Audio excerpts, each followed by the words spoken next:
Hey folks, guess what? As you can see, it looks like, guess what? Look behind me. Look behind me there. Can you see it? My bus is finally at the house.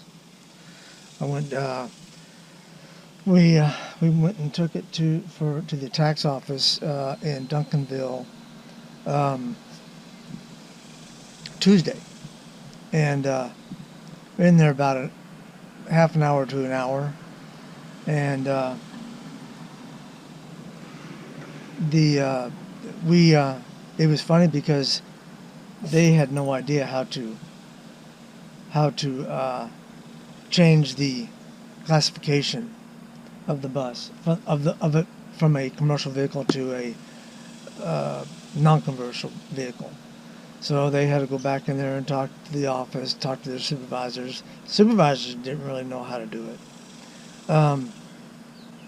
But anyhow, they didn't even go out and inspect the bus. All they did was look at the pictures and the wording, which they just read over real quickly, and then they typed it up and assigned it a new classification, and I paid my money, and we were out of there. So, I wish I hadn't waited so long to take it down there and try, because if I'd known that they were going to be that, I don't know, carefree with it or whatever, that easy to give it to me, I would have taken it down there much sooner, and I could have had it back here at the house working on it much sooner. So anyhow, I just wanted to give you that quick update, and another one. I gotta unlock my bus now.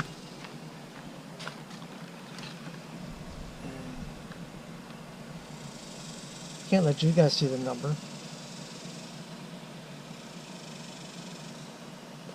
Hope you can't see the number.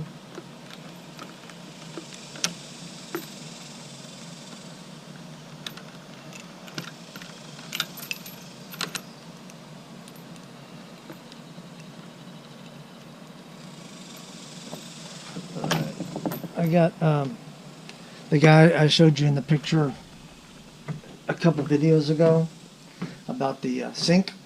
No, not the sink. Yeah, the sink. And yeah, he's on his way over here to help me out, because what I did was I installed more PVC for my conduit. I did 5 more pieces, and I only had one 3/4 inch PVC left, but I had more 1 inch.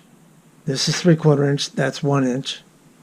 And so I said, well, hell, I'll go ahead and drill a hole and see if it goes through and see if it'll run, and it did. So I'm using I got 3/4 inch, and the rest are all 1 inch, which gives me more room for the wires to go through. But anyhow, just wanted to give you that update.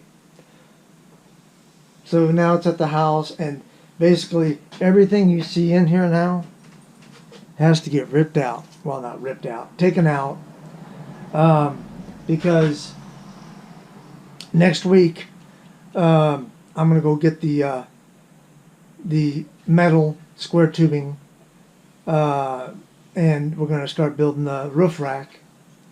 And once the roof rack is done, the flooring, the subflooring, 2x2s or 2x4s, either way, will be put in, and then I'll have somebody come out here and spray foam it, spray insulation, and once that's done, the roof rack will be on by then, and that way when they do spray foam it, it'll hide all the nuts and bolts and all that stuff. That's the reason why you need that done. Need the roof rack on before you spray foam it, because you won't be able to get to the bolts.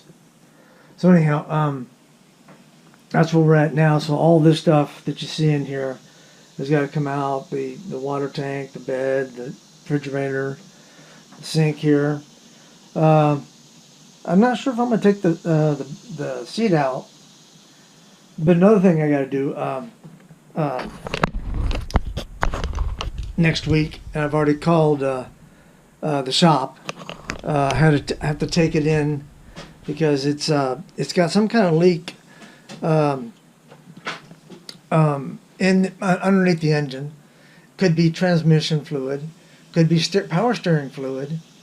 I doubt it's oil because it only leaks when you drive it. And the reason why I say power steering is because when you so if I tried to steer while I'm parked, it might leak. So um, that's the reason I'm saying power steering is I could probably just sit here and turn the steering wheel back and forth if it's the power steering system. Then it would probably leak while I'm sitting here. But normally when I'm just sitting here running, not moving anywhere, uh, then it doesn't leak. So it only leaks when you drive it. So I'm taking it down to a transmission shop, and a really good transmission shop, and they're gonna find out where the leak is from, and if it's something they can fix, they'll fix it. So that's Monday or Tuesday. Um, but anyhow, I guess that's about it for now. Maybe I'll give you something later on.